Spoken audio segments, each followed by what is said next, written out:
नमस्कार दादा. नमस्कार.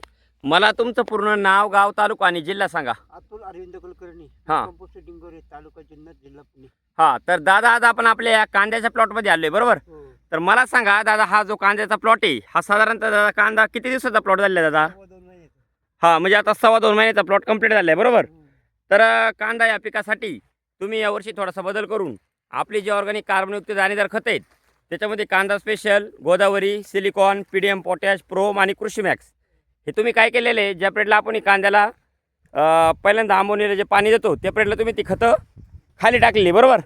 हां, तर मला सांगा, ज्या पिरियडला आपली ऑर्गॅनिक कार्बनयुक्त दाणेदार खतं कांदा या पिकासाठी वापरली तर दादा तुम्हाला याचे काय काय रिझल्ट जाणवले? रिझल्ट चांगले जाणवले. हां फोगर वगैरे झालेले आहे. हां कांद्याची हाईट झालेली आहे. हां हिरवागार आहे. बरोबर.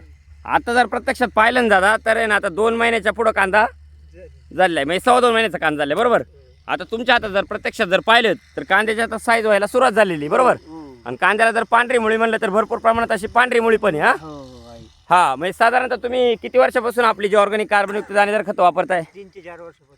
हां, म्हणजे 3 ते 4 वर्षापासून खत कंटिन्यू वापरतायत. याच्या आधी कोणकोणत्या पिकांसाठी वापर केला होता? मिरचीसाठी केलता. हां. जाडी मिरची, हां. ज्वेलरी, बरोबर. शिमला. म्हणजे सिमला, परत ज्वेलरीसाठी आणि त्याच्यानंतरून कोणती बोलले मी? ओमिगा. हां, ओमिगा. हां, ओमिगा. मग याच्यासाठी तुम्ही आपली ऑर्गॅनिक कार्बनयुक्त दाणेदार खतं वापरलेली बरोबर. तर मला एक सांगा, आपली जी ऑर्गॅनिक कार्बनयुक्त दाणेदार खतं आहेत ही वापरून तुम्ही समाधानी आहात? हो आहे. हां, धन्यवाद दादा तुम्ही दिलेल्या माहितीबद्दल. ओके.